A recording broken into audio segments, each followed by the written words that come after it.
endorsement ni Michael B. mas kilala bilang si Bitoy dahil siya umano ang ipinalit rito kay Daniel Padilla.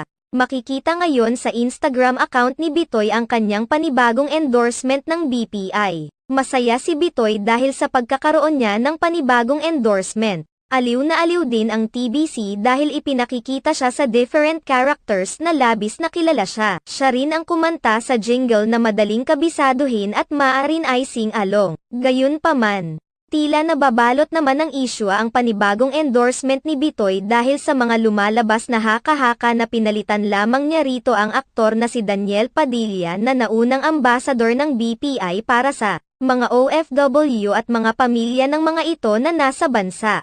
Kaagad naman dumipensa ang mga fans ni Bitoy laban sa mga fans ni Daniel Padilla na nagsasabing sinulot nito ang endorsement ng aktor. Ayon sa mga fans ni Bitoy, hindi naman maaring sisihin ng mga fans